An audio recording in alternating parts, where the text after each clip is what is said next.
Hello, good morning to all of you. Welcome to my YouTube channel. I am Nikhil sir from Novel. मेरे प्यारे बच्चों, I talked about sentence.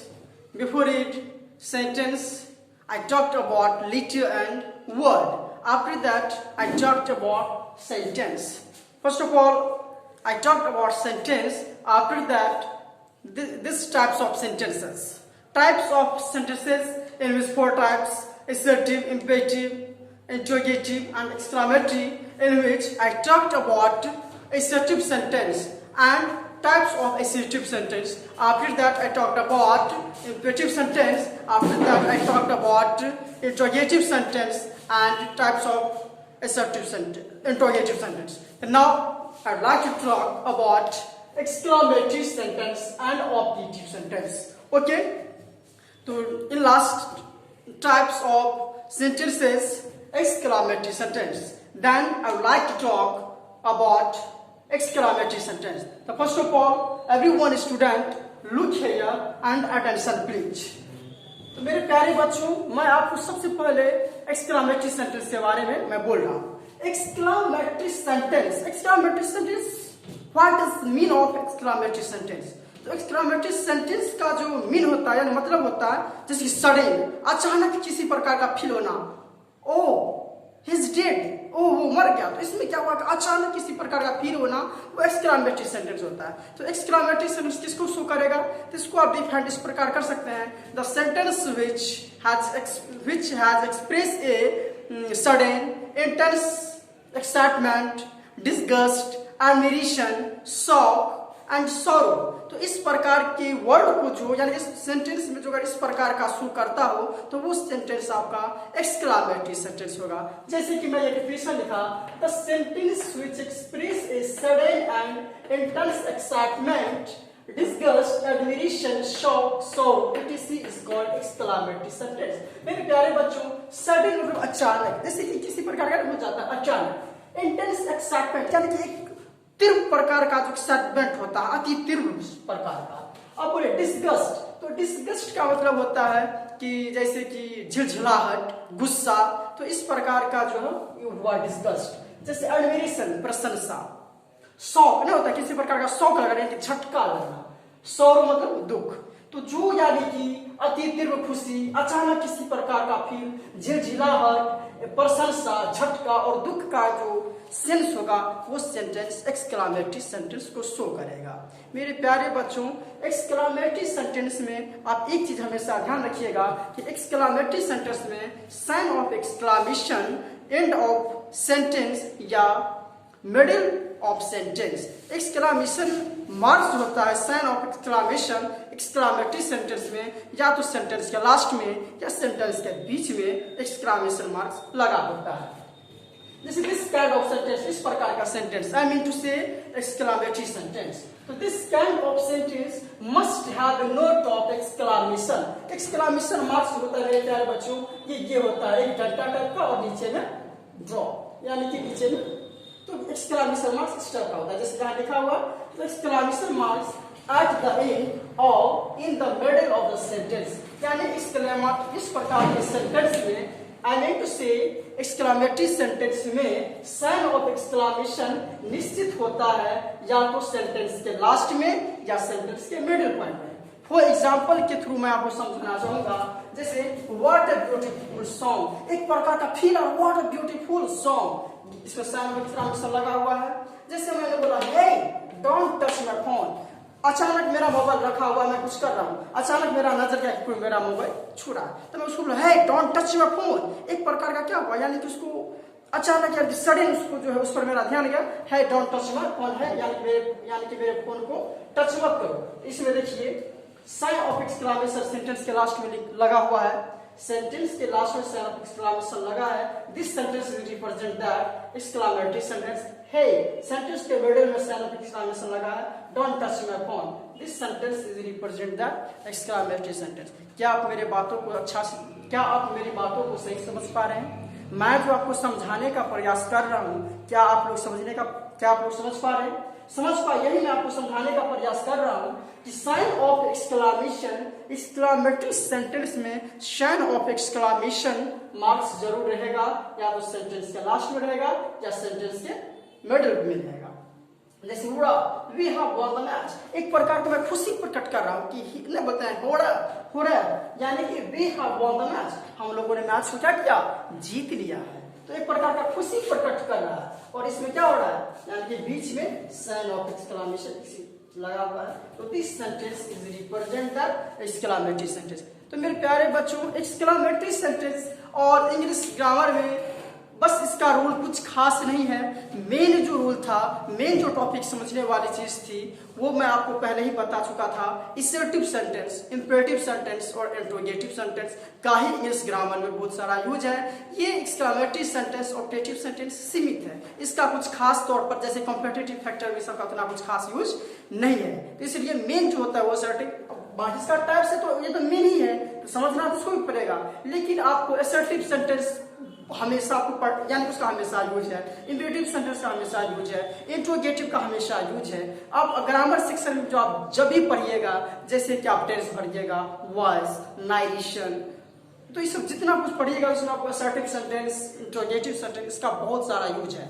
इस दोनों का हमेशा use होता रहेगा। इसीलिए मैं आपको बहुत अच्छे तरीका से मैंने समझाने का प्रयास किया। ये भी मैं बहुत अच्छे तरीका से बताऊंगा, आपको पहचानने में किसी प्रकार का प्रॉब्लम नहीं होगा। फिर भी उस तीनों को मैं एक बार रिकैप करूंगा, मैं इसको खत्म करने के बाद एक बार बैक जाऊंगा, मैं फिर से उसको रिकैप करके मैं कवर करवाऊंगा। तो ओके, अब मैं आपको ऑप्टेटिव सेंटेंस के बारे में समझाता हूं।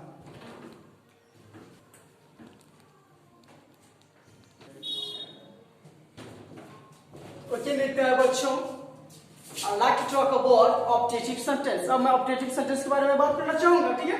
मैं अब आप लोगों को ऑप्टेटिव सेंटेंस समझाने का मैं प्रयास करता हूं। देखिए, आपका टाइप्स एक्सक्लामेटरी सेंटेंस तक ये खत्म था, बट ये जो मैं आपको 4 टाइप्स बताया, ये according to purpose, and according to purpose they are 4 types of sentences. तो इसी पर्पस के अनुसार ही हमको ऑप्टेटिव सेंटेंस भी पढ़ना है, इसलिए मैं ऑप्टेटिव सेंटेंस को मैं बता देता हूं। The sentence which express a pair, kill, wish, curse, etc. is called optative sentence। मेरे प्यारे बच्चों, ऑप्टेटिव सेंटेंस वो सेंटेंस होता है जिस सेंटेंस में प्रेयर, यानी कि प्रेयर का, यानी कि प्रेयर का बोध हो, यानी कि प्रेयर, जैसे किल विश यानी एक इच्छा का बोध हो। जैसे कि आपका क्या है, कर्स, यानी कि कर्स है ना, यानी प्रेयर,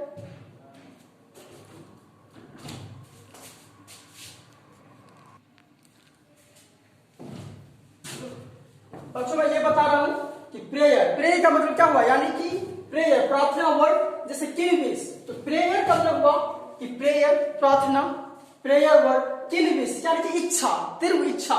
तो तीव्र इच्छा जो वर्ड होगा, अगर इस टाइप का जो बोध होगा, जैसे कर्स, श्राप देना, अभिशाप देना, तो अगर किसी सेंटेंस में जैसे प्रेयर हो, अगर प्रार्थना सूचक वर्ड हो तो ऑप्टेटिव सेंटेंस होगा। किसी को श्राप देना हो तो किस सेंटेंस का वर्ड यूज करेंगे, तो किस सेंटेंस का यूज करेंगे, तो ऑप्टेटिव सेंटेंस का।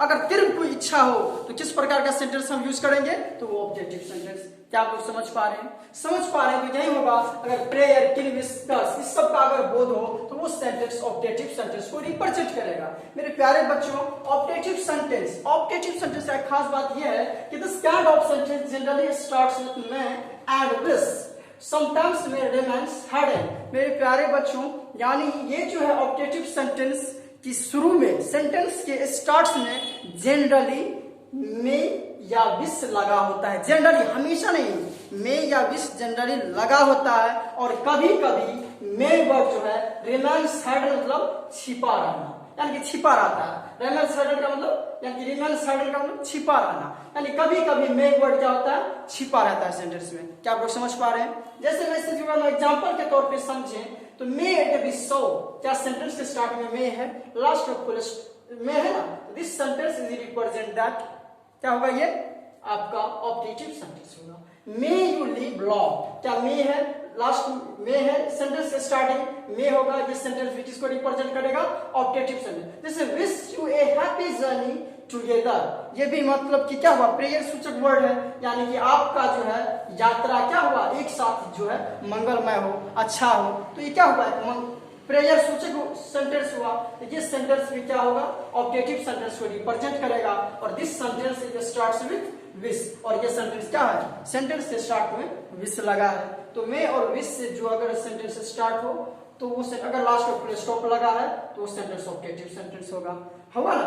जैसे और कभी कभी ऑब्जेक्टिव सेंटेंस लास्ट में भी साइन ऑफ एक्सक्लेमेशन लगा होता है, तो इसको आप एक्सक्लेमेटरी सेंटेंस भी बोल सकते हो, ऑब्जेक्टिव सेंटेंस भी बोल सकते हो। लेकिन साइन ऑफ एक्सक्लेमेशन है तो एक्सक्लेमेटरी सेंटेंस ही उसको बोलिए तो ज्यादा बेटर। जैसे wish U a very successful marriage life, आपका जो है मैरिज लाइफ जो है बहुत अच्छा है हो, यानी कि बहुत अच्छा होने का मैं कामना करता हूँ। तो ये सेंटेंस भी रिप्रेजेंट दैट ऑब्जेक्टिव सेंटेंस। क्या आप लोग को यहां तक समझने में कोई प्रॉब्लम? तो मैं आपको असर्टिव सेंटेंस समझाया, इंपरेटिव सेंटेंस समझाया, इंट्रोगेटिव सेंटेंस समझाया, एक्सक्लेमेटरी भी समझाया, ऑब्जेक्टिव भी समझाया। क्या यहां तक समझने में कोई दिक्कत? मैं एक बार एक डायग्राम पर रिकैप कर देता हूं, मैं बैठ जाता हूं और एक बार मैं फिर से इस चीज को मैं बताने का प्रयास करता हूं। तो एक बार फर्स्ट एंड लास्ट फिर से देखिए, मैं समझाने का प्रयास करता हूं। ओके, अगर आप पहली बार अगर आप मेरा ये वीडियो देख रहे हैं तो पहले आप पीछे जाइए। मैं सेंटेंस का मैं 2 वीडियो पहले बना चुका हूं, पहले उसको पढ़िए, उसके बाद यहाँ पे आइए। फिर भी मैंने सेंटेंस में खत्म कर दिया, तो अब मैं एक बार रिकैप करता हूँ। सेंटेंस के बारे में क्या बताया था, ये group of word which make a complete sentence. Sentence वही होगा जो जिस ग्रुप ऑफ वर्ड का क्या होगा, एक अपना मीनिंग होगा। जैसे कि सब का सब क्या है, जैसे यू राइट लेटर, यानी कि ये ग्रुप ऑफ वर्ड है और इसका सेंस निकल रहा है कि तुम एक पद लिखते हो। ये सब के सब क्या है, सेंटेंस है। सेंटेंस का 4 टाइप से मैं बताया था, assertive, imperative, interrogative and exclamatory. Assertive sentence में क्या बताया था कि वैसा सेंटेंस जो किसको शो करेगा। हाँ, असर्टिव सेंटेंस का एक और नाम होता है डिक्लेरेटिव सेंटेंस, मैं वहां नहीं बताया होगा। असर्टिव सेंटेंस का एक और नाम होता है डिक्लेरेटिव सेंटेंस। असर्टिव सेंटेंस वो होता है यानी कि sentence which is used to assert, declare and statement, announced, opinion, इस सब को जो शो करेगा उसको असर्टिव सेंटेंस कहेंगे। जैसे कि असर्टिव सेंटेंस के बारे में बताया था, थोड़ा आप अच्छा इंग्लिश समझते हैं तो सब्जेक्ट देखिए, वर्ब देखिए, लास्ट में फुल स्टॉप देखिए। लास्ट में क्या देखिए, फुल स्टॉप। लास्ट में क्या, full stop. Subject verb last में अगर फुल स्टॉप मिल जाए वो सेंटेंस 100% निश्चित है कि वो सेंटेंस कैसा होगा, असर्टिव सेंटेंस। मेरे प्यारे बच्चों, मेरे बात को सही से समझिए। अगर आप मुझसे पढ़ते हैं तो मेरे नोट से ज्यादा मैं जो बोलता हूं उस पर आप ज्यादा से ज्यादा फोकस कीजिए, क्योंकि मैं बोलता बहुत ज्यादा हूं। अगर आप मेरी बातों को समझ पाए तो आप इंग्लिश में बहुत कुछ समझ सकते हो। You can understand everything. Okay, do you understand? तो सब्जेक्ट देखो, फर्स्ट ऑफ ऑल सब्जेक्ट देखो, वर्ब देखो, लास्ट में फुल स्टॉप देखो। अगर ये मिल गया तो दिस सेंटेंस 100% है कि वो सेंटेंस कैसा होगा, असर्टिव सेंटेंस होगा। You write a letter, you write a letter, subject मिला, वर्ब मिला, लास्ट में फुल स्टॉप मिला, तो ये सेंटेंस कैसा होगा, असर्टिव सेंटेंस होगा। मेरे बैक में जाइए, अगर आप पहली बार मेरा ये वीडियो देख रहे हैं तो आप बैक में जाइए, मैं बहुत डिटेल में पढ़ाया इस चीज को।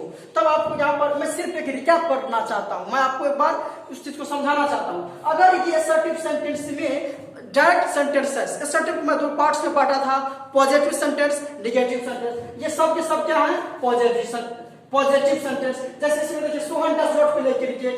अगर असर्टिव सेंटेंस में विद नेगेटिव वर्ड्स के साथ अगर सेंटेंस आएगा तो वो सेंटेंस कैसा होगा, असर्टिव तो होगा, लेकिन असर्टिव में कैसा सेंटेंस होगा, नेगेटिव सेंटेंस। क्या आप मेरे बातों को समझ पा रहे हैं? मैं ये आपको समझाने का प्रयास कर रहा हूं कि अगर सेंटेंस में सब्जेक्ट हो, लास्ट में फुल स्टॉप हो, तो this sentence represent that assertive sentence. लेकिन असर्टिव सेंटेंस ये सब के सब क्या है, असर्टिव सेंटेंस। सब्जेक्ट है, वर्ब है, फुल स्टॉप असर्टिव। सब्जेक्ट है, वर्ब है, फुल स्टॉप असर्टिव। सब्जेक्ट है, वर्ब है, सब्जेक्ट है, ये भी तो वर्ब है, हेल्पिंग वर्ब है तो वो भी है, ये भी वर्ब है, ये भी वर्ब है, फुल स्टॉप असर्टिव। लेकिन मेरे प्यारे बच्चों, मैं असर्टिव सेंटेंस को 2 पार्ट में बांटा था, पॉजिटिव सेंटेंस और नेगेटिव सेंटेंस।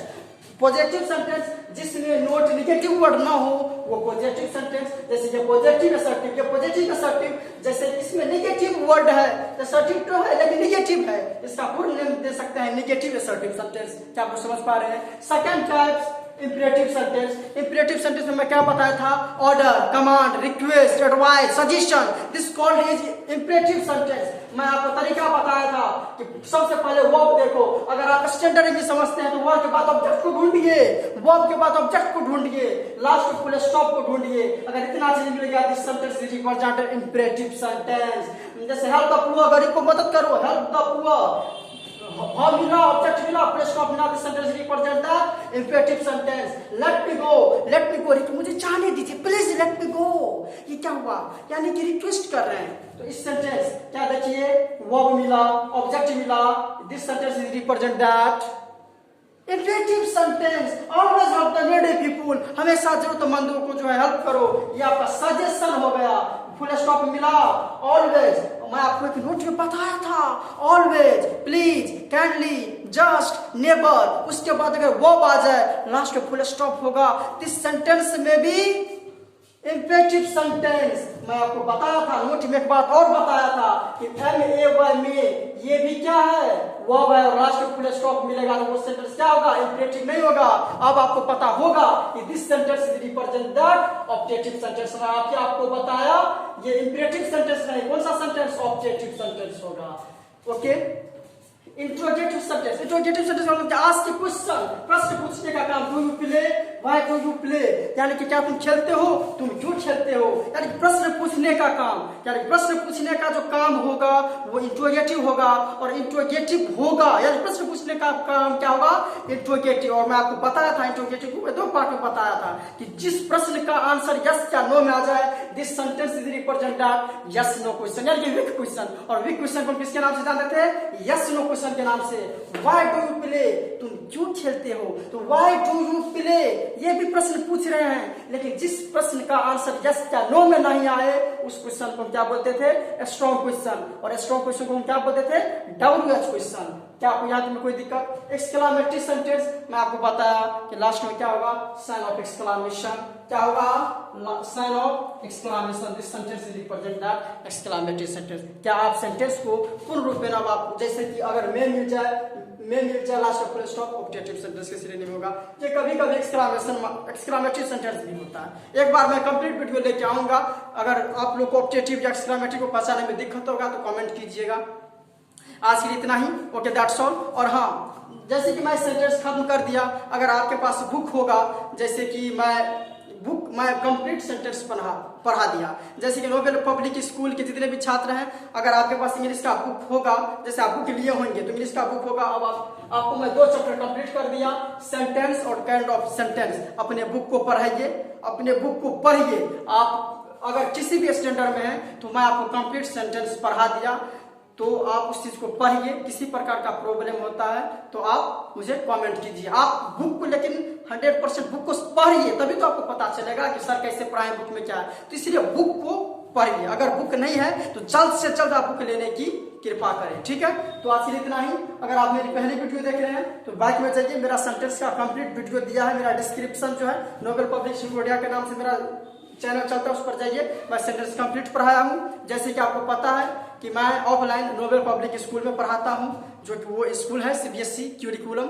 और नोबेल और मैं कंपटीशन जो होता है SSC, banking, railway, defence, ITI, ये सब जो कंपटीशन लेवल का जो है होता है इंग्लिश, वो मैं नोबेल कंपटीशन सेंटर गुड़िया में पढ़ाता हूँ। और एक अल्फा कोचिंग सेंटर जिसका डायरेक्टर मैं खुद हूँ, I am the director of alpha coaching centre, जहाँ पे सिर्फ मैथ का 3 टीचर, साइंस का 3 टीचर, मैथ का 2 टीचर, इंग्लिश का 1 टीचर, हिंदी का 1 टीचर, SST का 1 टीचर, या सारा फैकल्टी अलग अलग टीचर पढ़ाते हैं। तो एक दिन में 2 घंटा का मैं क्लास देता हूँ, और वो 2 घंटा में 2 विषय होता है। 1 घंटा का 2 विषय होता है, और 2 टीचर पढ़ाते हैं। तो इसीलिए मैं आपको अपने बारे में बताया कि मैं अल्फा कोचिंग सेंटर में भी पढ़ाता हूँ, नोबेल पब्लिक स्कूल में और नोबेल कंपटीशन सेंटर में। तो इसीलिए इस वीडियो को हर एक व्यक्ति को जरूरत है, पूरी वीडियो को फैलाइए। और किसी प्रकार का प्रॉब्लम होता है तो कमेंट कीजिए, लाइक कीजिए, और अगर आप पहली बार मेरे चैनल पर आए हैं तो सब्सक्राइब कीजिए। Okay, that's all, thank you, now meet you in next topic. तब तक अपना take care. Okay, that's all.